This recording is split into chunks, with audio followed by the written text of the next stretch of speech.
Hello everybody, Ollamh here, and welcome back to the Lost Cases of Sherlock Holmes. Or maybe not so much lost, but conveniently forgotten. Or purposefully misplaced even. Especially with the last one that was about Tchaikovsky and his Stradivarius and stuff. And kind of indicates how Holmes... I'm not entirely sure where they put that, but it kind of indicates how Holmes got his prized violin. So this one is the Porcelain Dragon. A gift from an emperor to a queen. An ancient legend. A Chinese dragon smashed to pieces. For Holmes, mysteries like this are his cup of tea. Holmes, that telegram you received this morning, you haven't yet explained why it directed us here, to the Museum of Ancient Chinese History at King's College. Yes, its details were vague, my friend. Something about a burglary of international significance. Its sender, a Dr. Quinlan Murphy, is the museum's curator. I trust he shall provide more detail in person. Ah, here he comes now. Mr. Holmes, Dr. Watson, it's important that this matter attract no attention from the press or the police. The public embarrassment would reach from Buckingham Palace to the court of the Chinese emperor. 3 nights ago, a thief burgled our collection of rare Chinese antiquities. Strangely, only one item was disturbed. A crimson porcelain dragon. It had been a gift from the Chinese emperor to Queen Victoria when she ascended the throne almost 60 years ago. But the burglar did not steal the dragon. He placed it on the floor, then smashed it to 1,000,000 pieces. Puzzling. Why all that bother to destroy a priceless Chinese dragon? Dr. Murphy, please lead us to the scene of the crime at once. Right. So the question really is what was in the dragon? What was it that they were hiding in there? So four books, 2 scales, 2 brooms, and a small broom. Okay.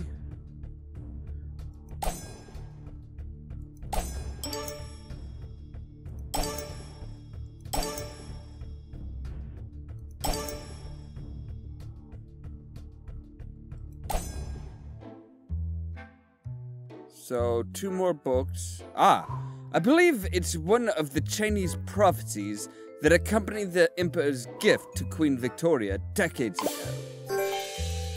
Right, so...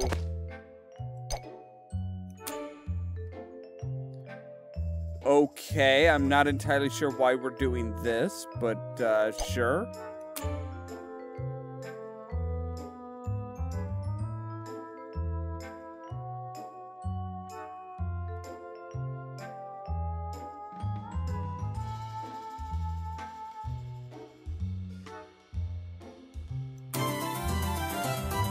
So yeah, was there something on the back of the tiles that we were, that's how we were translating, or what?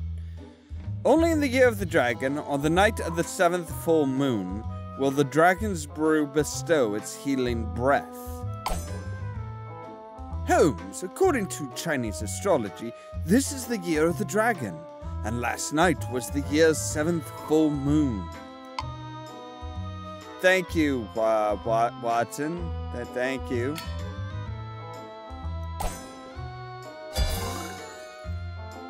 Those are scales used by my employer, Dean Percy Richardson. He routinely checks in to make sure each item is weighed, measured, and catalogued with utmost precision.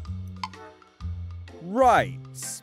And could possibly be used to measure out a certain amount of tea. Alright, there's the small broom. Mrs. Griffiths, the floor lady, uses those brooms. She gathered up all the debris from the smashed dragon. She always said the dragon gave her a bad feeling. I told her to leave the debris in my private library for you, Mr. Holmes. Well, thank you. I'm sure that'll come in very, very handy. Alright, so we need one more book, one more hat, and a lady's pocketbook.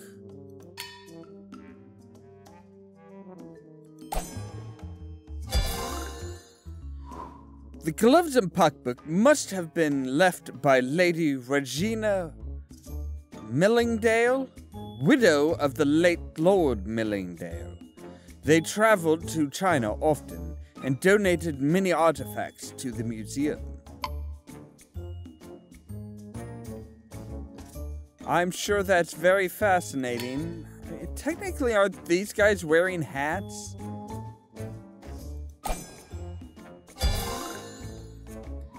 The name written inside the band is Halstead Redpath. I know of him. He's a thief for hire. Well-off men hire his services when they need dirty work done by an experienced hand. So we have the indication of somebody who is a thief having been there. Those books belong to my Chinese research assistant, Lee, who takes his lunch here daily. He brings a book to improve his English. I dare say he has read far more Dickens than I have.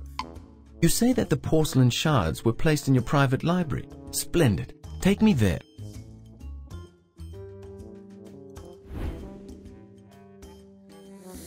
Okay.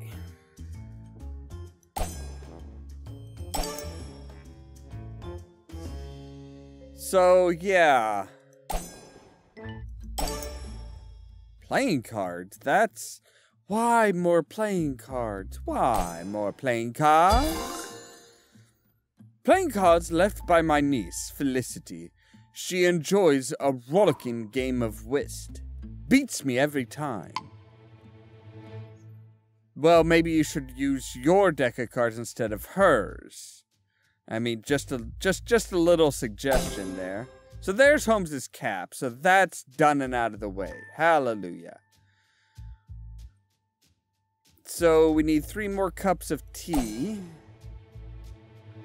Or teacups, technically, not necessarily cups of tea, because that would indicate that they had tea in them, and they probably don't. Though I would imagine at least one of them was used to, possibly to sip the tea that was found in the dragon. And soup bowls, too. Good grief, does anybody clean around here? Holmes, I think it's a message, but I can't make out what it means. I predict that if we can decode it, it will give us a clue as to the source of this bizarre vandalism. Okay, dog, espresso guard, lava. Okay, there's the lava. Wedding gown. Espresso. We need an oyster. A guard and a dog. So everything that we're looking for is slightly off as far as colors, as far as the colors.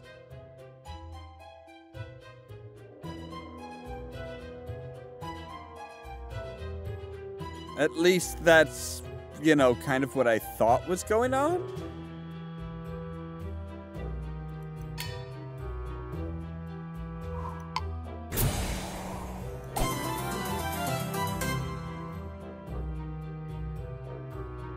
What a random list of words.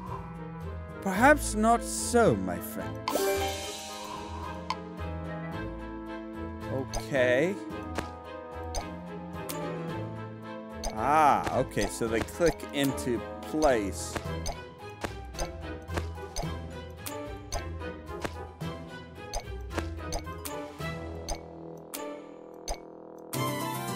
Golden Dragon. Did you notice that the first letters in a row form a word? So do the last letters. Golden Dragon? The Golden Dragon is the oldest and most respected Chinese tea house in the Limehouse district. Last month, its owner's 60th birthday party even merited an article in the Times. I've been hoping for an excuse to visit there, and now it appears that we have one. Right. But we still have some differences to spot. Okay, there's the other soup bowl. Hecubus, my manservant, should have picked up these soup bowls yesterday. He might be the least tidy butler in all of London. Well, he certainly doesn't look like he's concerned about anything, the way he's just kind of standing there with a cigar just like, yes, I don't care about your mess, sir. I'm not here really to help serve you. Alright, let's see if we can tidy up here.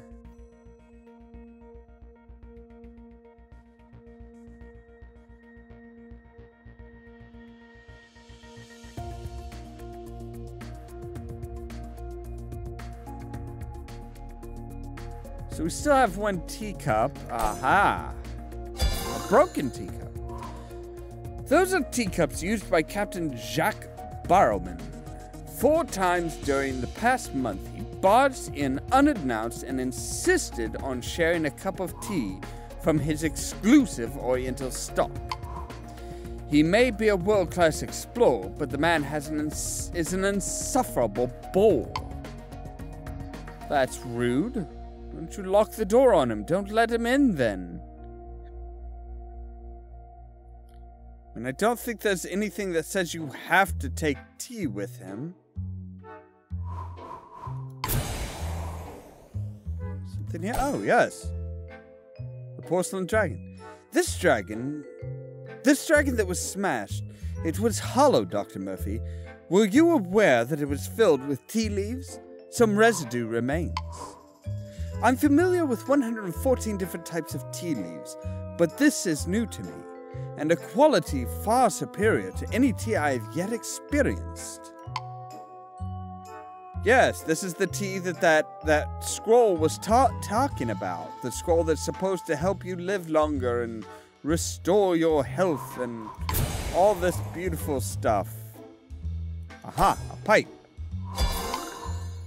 My secretary, Samuel Pebbles, thinks I don't know that he pinches my favorite pipe tobacco when I'm not looking. Watson, hand me that message you found in the dragon's mouth.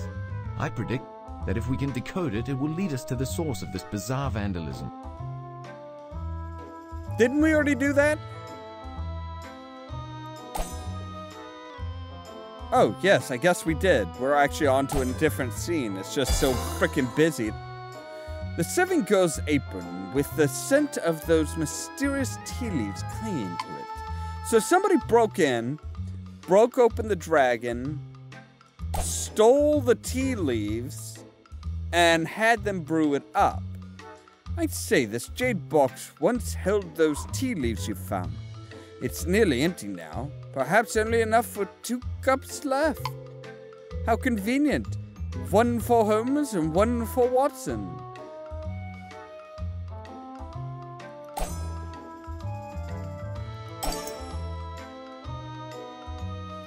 The teacup is engraved to Captain Barrowman with 1,000 blessings, Mr. Chiang.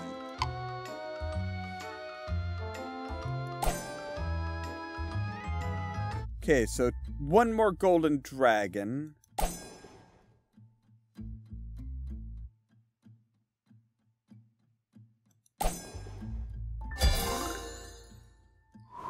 The golden dragon, the family symbol of this establishment's owner, the elderly Mr. Chiang.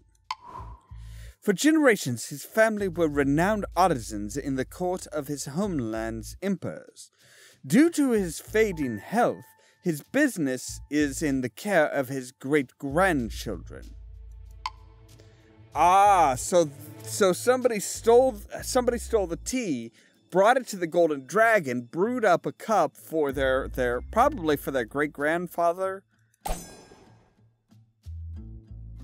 Watson, look. On the hammer's head, tea leaves identical to those found in Mr. Quinlan Murphy's library. What an exquisite aroma.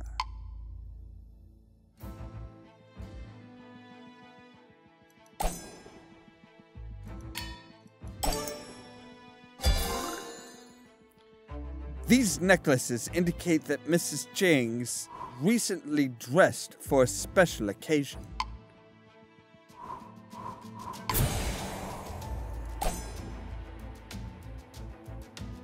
Thieves routinely use fighters' gloves to protect their hands while breaking windows. Useful for breaking into a museum, wouldn't you say? Watson, I have everything I need. I shall meet you in 1 hour at Baker Street.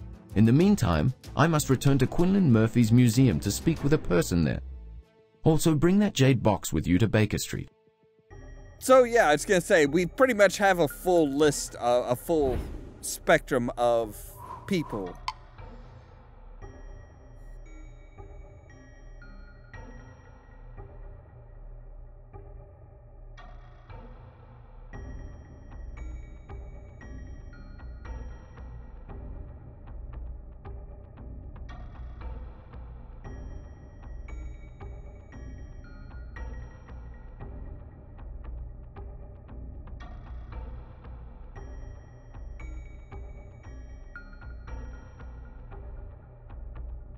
By Jove, that was good.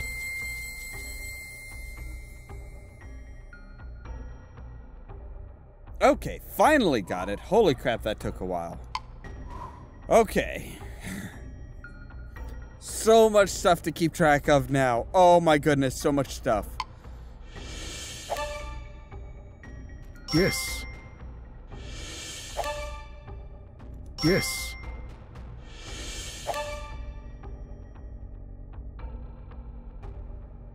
You got it. Nice work. You got it. That's it. Nice work. That's it. I'm guessing probably Perfect. the explorer or the serving girl. You got it. Nice work. The explorer.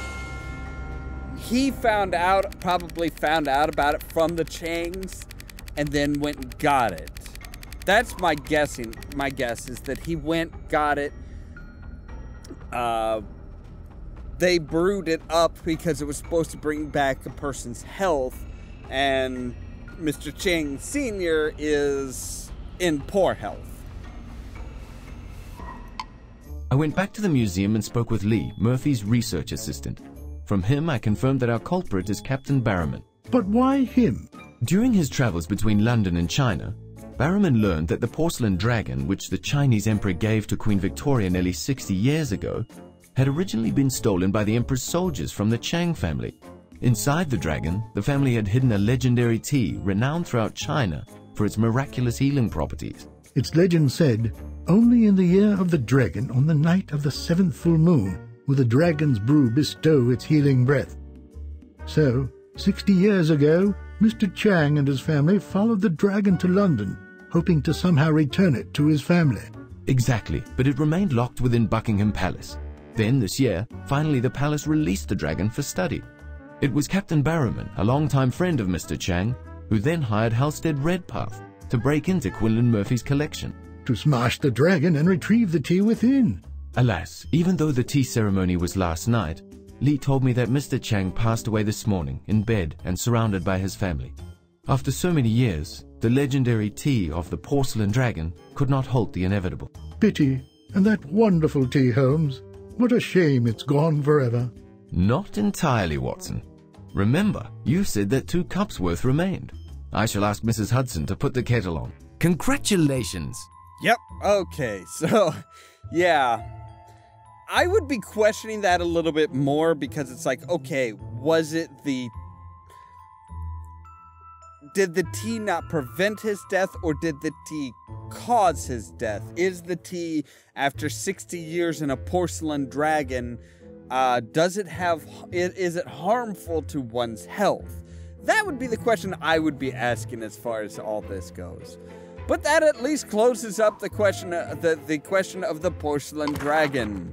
Next time we'll go to the Docklands Spy. Until then, as always, thank you guys very much for watching, and don't forget to press the subscribe button down below so that you can stay tuned for more from Ollamh Productions. If you wanna see some Cheerio! After you thoroughly examine the scene and the corpse defecti, please share your observations with me.